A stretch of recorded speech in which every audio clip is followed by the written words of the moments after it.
上一堂课呢，我们是讲完了就是等无间缘的性象，那所以接下来呢，我们就从第128页的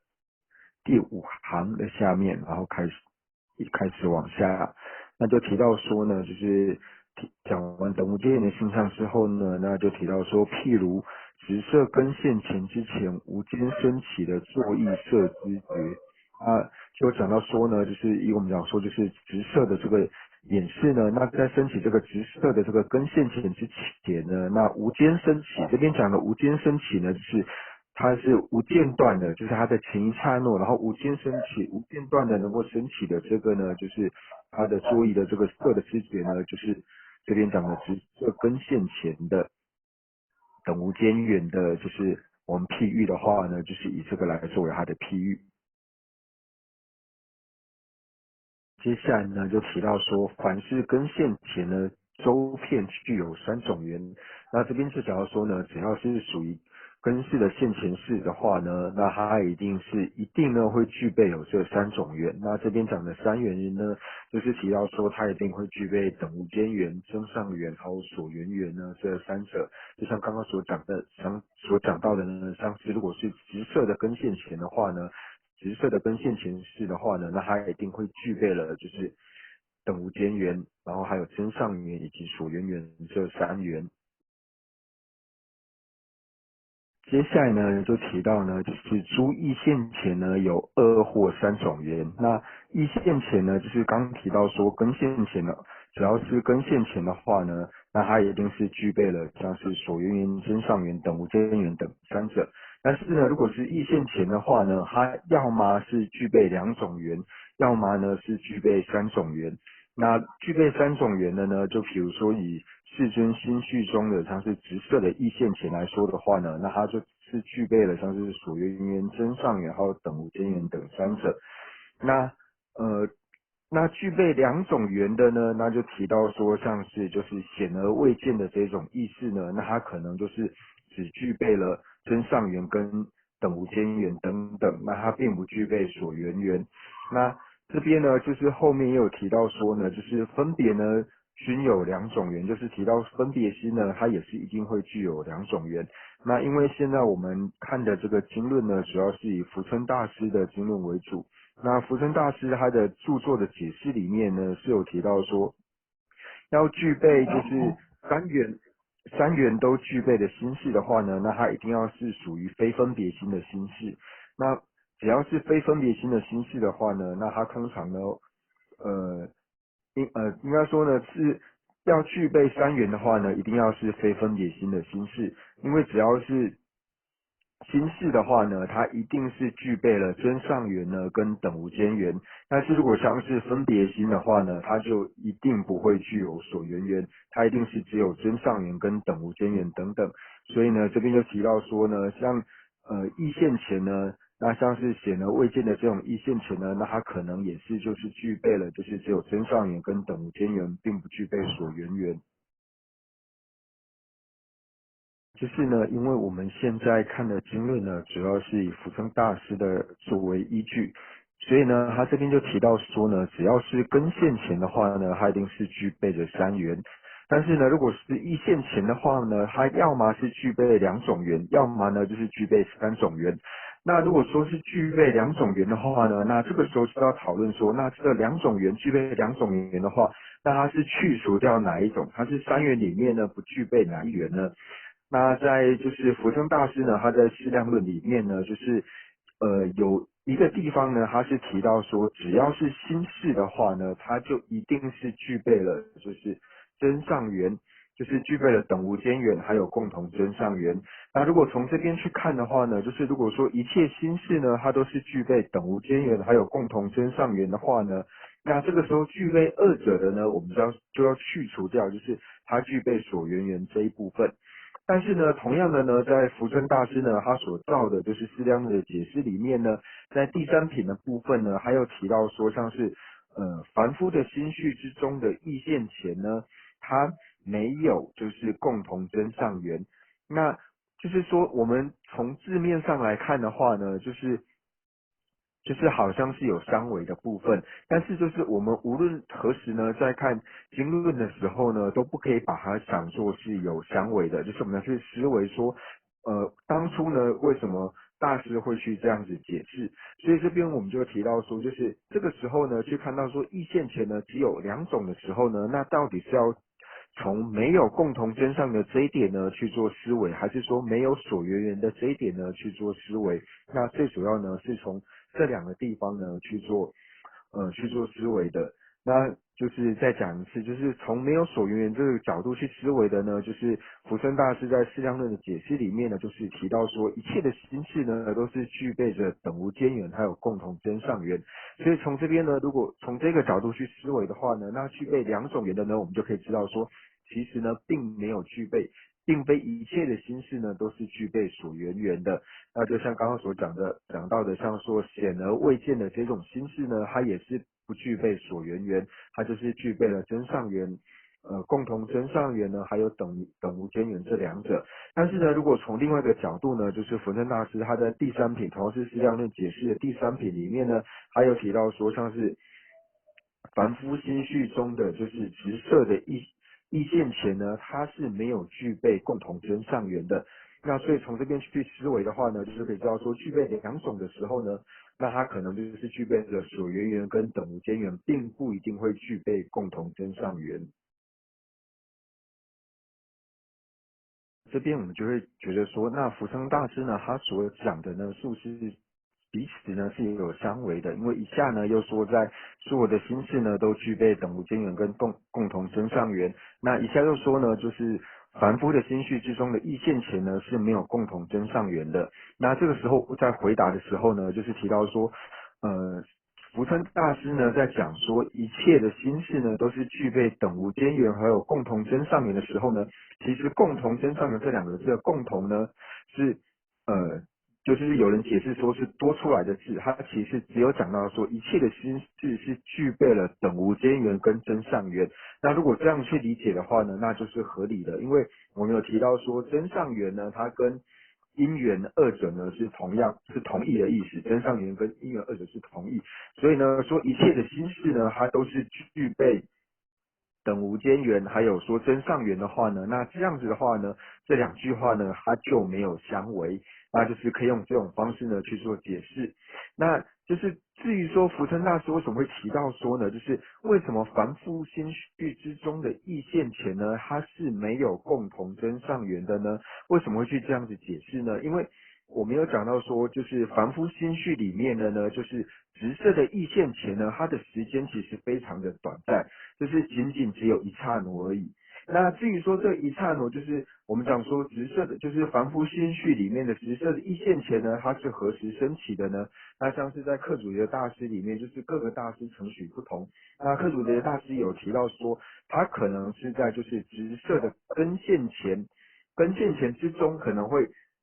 很短暂的冒出，就是在这升起根线前的之中会现起一刹那的一线前，有这样子的解释。但是大部分的祖师呢，都是承许说在升起了就是直射的根线前之后，然后会快速就是升起仅有一刹那的这个意线前，就是凡夫心绪只会升起一刹那的意线前。那因为是这个时间非常短暂的缘故呢，在凡夫心绪之中仅有一刹那的缘故，所以它是属于显而未见的心事。那既然是显而未见的心事的话呢，所以它就没有办法有一个就是它前一刹那让它能够让它无间升起的这个直射的根上直射的这个根线前呢，来作为它的一个真上缘，所以才说它没有共同真上缘。主要的原因是这个，因为时间太短暂的缘故呢，所以并没有办法升起。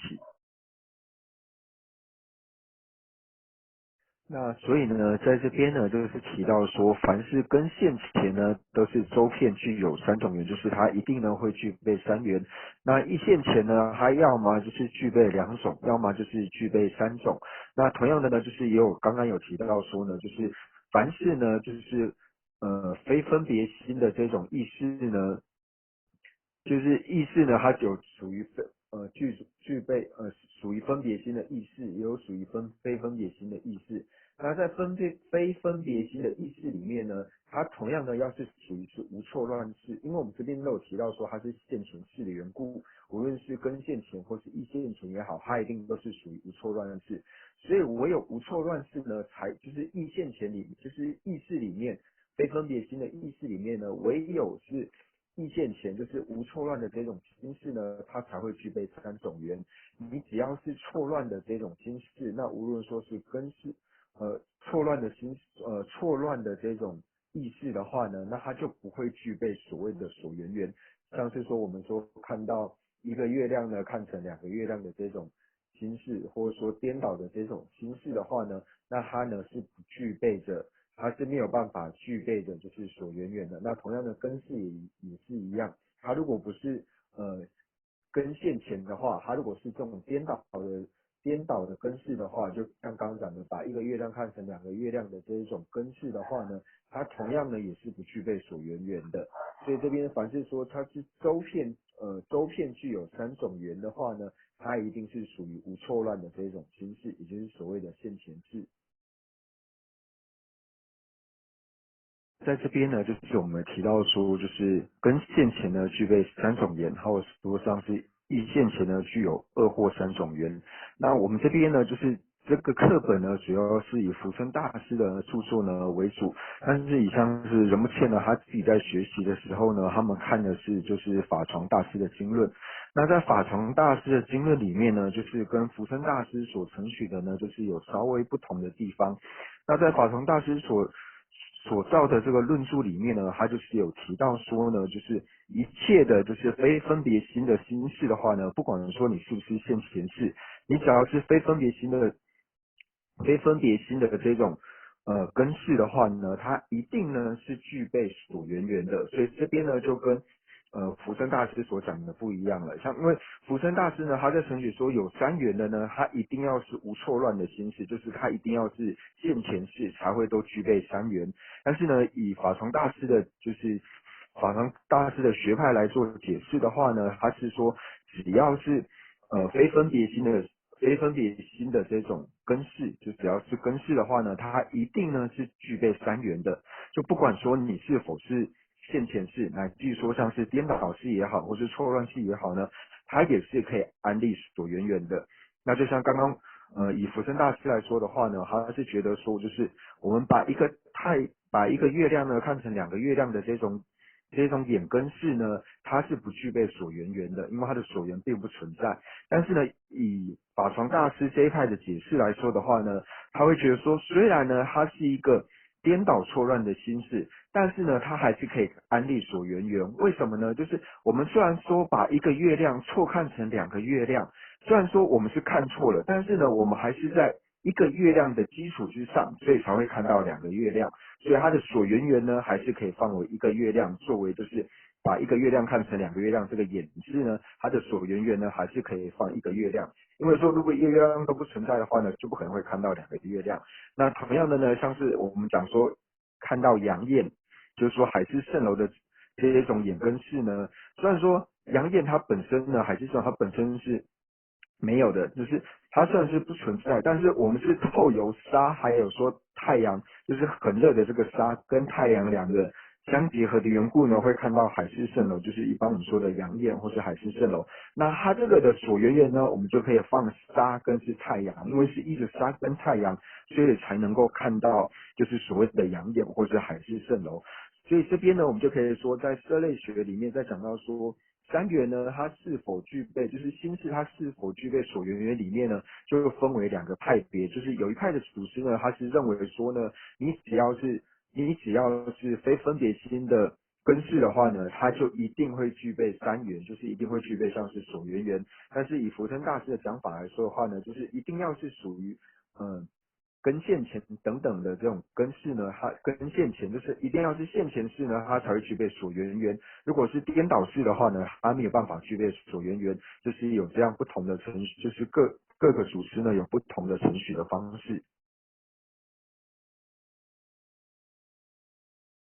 那所以同样的呢，就是以法床大师的这个学派来说的话呢，那他们呢也会承许说，像是魔术所变换出来的象马呢，它的大象或者是说马等等呢，那这个呢，就是我们有眼睛看到这种魔术产生的这种象马呢，它同样呢也是有所谓的所缘缘。那它的所缘缘呢，就是讲到说咒粉，因为主要就是透由这个咒粉的这个力量呢，然后所以让我们可以把那个树木或者是石头呢看成大象或是马。那这个时候呢，就是虽然说福称大师的讲法呢，就是我们刚刚有提到，就是所有的非分别心的，并非所有非分别心的心事呢，它都是具备三元的，因为呢，它一定要是非颠，就是它一定要是非颠倒式，它一定要是现前式呢，它才会有所谓的所缘缘。但是以法从大师呢，就是至尊法从大师这个学派来说的话呢，那他们是承许说呢，就是你有所缘缘呢，一切的非分别心的心事呢，它都是可以有所缘缘的。那像我们会觉得说，那两位大师的讲法呢，好像是相违的。那这时候呢，就解释到说，其实呢，就是我们解释的角度不一样，其实他们所承许呢，最终的承许呢，其实是一样的。那以法从大师的角度来解释的话呢，就是我们在讲到说，就是一切的非分别心的这种根式呢，它都是有所缘缘的这种解释的话呢，是提到说呢，它的所缘缘呢，就是透由这个东西可以让它可以升起这个心事，所以称之为是所缘缘。就像是我们刚刚所讲的，当我们的眼视呢看到把一个月亮看成两个月亮的时候呢，他把一个月亮呢放为他的所缘缘。为什么呢？因为就是透由这一个月亮，以这个一个月亮为圆呢，所以我们可以看到两个月亮。所以因为这个关系呢，就是以它为因缘的缘故呢，所以把它称之为是所缘缘。但是一个月亮呢，是不是它的所缘呢？是不是一个月亮把一个月亮看成两个月亮的演示的所缘呢？这个地方呢就不是。所以以这种方式去理解的话呢，它的理解方式其实跟福生大师是一样的。所以就是以法从大师的学派来说的话呢，它的所缘缘呢，并不等于是它的所缘。就是一切非分别心的这种根式呢，它是具备有所缘缘的，但是具备有所缘缘的时候呢，它不一定呢是有所缘的。就是像刚刚所讲的，就是把一个月亮看成两个月亮的这个演示呢，它的所缘缘放什么呢？放一个月亮。但是这个一个月亮呢，是否为它的所缘呢？并不是的。那同样呢，那以福生大师的解释来说的话呢，那福生大师是说，你只要是具备三元的话呢，一定要是现前式，就是它一定要是非颠倒的非颠倒的这种心事。为什么呢？因为他这边呢，他把所缘缘呢跟所缘二者呢是放的一样的。你只要有所缘缘的话呢，它就一定要有所缘；你是他的所缘的话呢，就一定要是他的所缘缘。所以就以这种方式去理解的话呢，那其实就是两位祖师他只是解释的方式不同之外，他们最后的这个意趣呢，其实是一样的。同样的呢，就是在这里呢，就是在讲到说根线前呢，它周片具有三种缘，那诸义线前呢具有二或三种缘的时候呢，那这边最主要呢就是讨论到就是余切限量呢，它是否具备所缘缘的地方。那余切限量呢，它是否有所缘缘呢？那同样的呢，也是就是各个祖师呢，他在解释的时候呢，也有不同的解释的方式。因为就是我们可以了解到说，余切限量呢，它是唯有圣者才有的。那我们在讲到说余切限量呢，那余切限量它是否具备了所缘缘呢？那就是以法常大师这个学派来说的话呢，他是认为说就是余切限量呢，它是有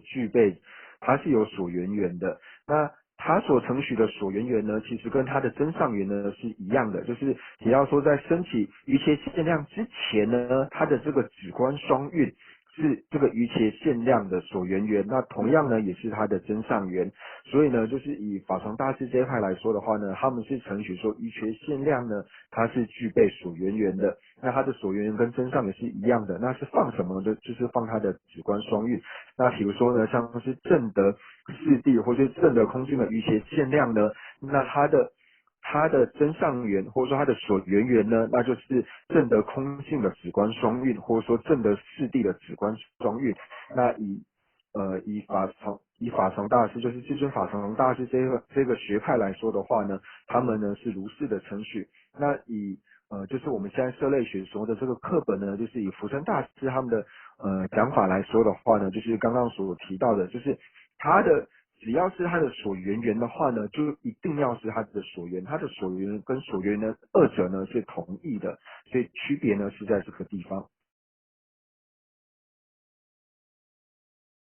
接下来呢，就是提到说呢，就是分别呢均有两种缘。那我们先就是以本书的课本呢，就是佛山大师的程序来看的话呢，就是如果说分别呢，就是提到说分别心呢，它有两种缘。那分别心具有的两种缘呢，就是真上缘跟等无间缘。那分别心呢，它并不具备所缘缘。那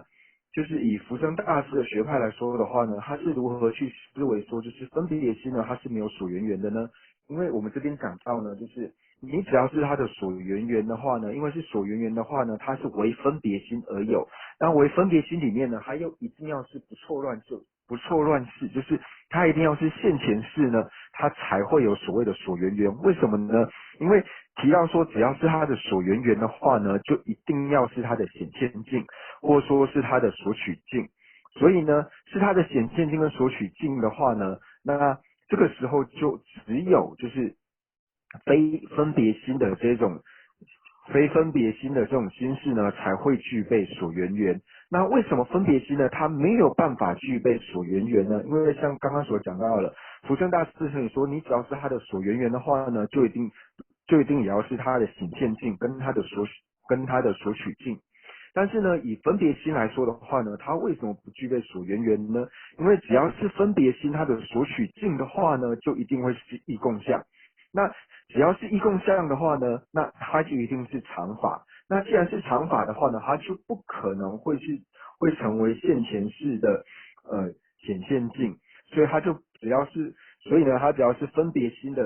呃显现境的话呢，它一定会是常法。所以呢，这个时候呢，它就不可能会成为是现前世的所缘缘了。所以这边呢是福春大师呢他所思维的方式。所以呢，这边他有特别是提到呢，就是凡是具有三种缘或是两种跟三种缘的时候，他都有特别是提到是根现前或是意现前的部分，就是都已提到说一定要是非颠倒式跟错乱式的部分。因为呢，同样的，你如果是虽然说你是非分别心，但是你如果是非分别心里面的颠倒式或者是错乱式的话呢，那你同样呢也没有办法具备三种缘，因为它的所缘缘呢是不存在的。那以上呢是福生大师学派的思维方式。那以就是法传大师这一派呢，像是永金人界他们的讲法呢，他们也是同样承许呢，就是以分别心来说的话呢，它呢也是可以具备三缘的。那这边呢，它具备所缘缘的方式呢，就是像刚刚所讲到的，并不是他的所缘，他的所缘缘的话呢，不一定要是他的所缘。那特别像是分别心，分别心它的所缘缘呢，什么是它的所缘呢？就是依着它呢能够升起了这个分别心的缘故呢，所以把它放作是这个分别心的所缘缘。因为同样的，它也是承许说分别心的显现境呢，还有所取境呢，一定是异共相，一定是常法。那虽然说呢，不分别心的所缘的话呢，一定会是它的显现境跟所取境的话呢，同样要是异共相，同样是常法。但是呢，在这边讲到说呢，它的所缘缘的时候呢，就是靠着它，依它能够升起这个分别心的话呢，就是以它为缘能够升起。那它的所缘缘是放什么？是放习气。就是透由这个习气能够升起这个分别心的缘故呢，所以分别心它的三缘呢，在安立所缘缘的时候呢，是安立它的习气。那这个呢，这种安立的方式呢，是属于就是法床大师他们学派呢安立的方式。那所以呢，我们这边呢在讲述呢，就是三元的部分呢，就是这里有提到三元的部分。那同样的呢，就是在县官的时候呢，它同样的呢也是有提到，就是在县官的时候呢，它同样呢也是有提到三元的部分。那但是在县官呢，它所提到三元的部分呢，主要是以就是集论，是以集论呢，然后作为它的依据，并不是像说我们现在社类学这个地方呢，就是它的依据主要是从经部中是以经部中为依据，但是在县官呢主要是以集量呢作为依据。那在以就是经部为依据的时候呢，那我们同样的呢就有提到说，就是两派的属师呢，他对于说所缘缘的安立呢是有不同的。那一派的安立呢，就是依他为缘而能够升起的呢，就是称之为它的是所缘缘。那一派呢，称之为是它所缘缘的话呢，就一定要是它的显现境，也一定要是它的所缘。那最主要的差别呢，就是在这个地方。那今天因为时间的关系呢，我们就先上到这边。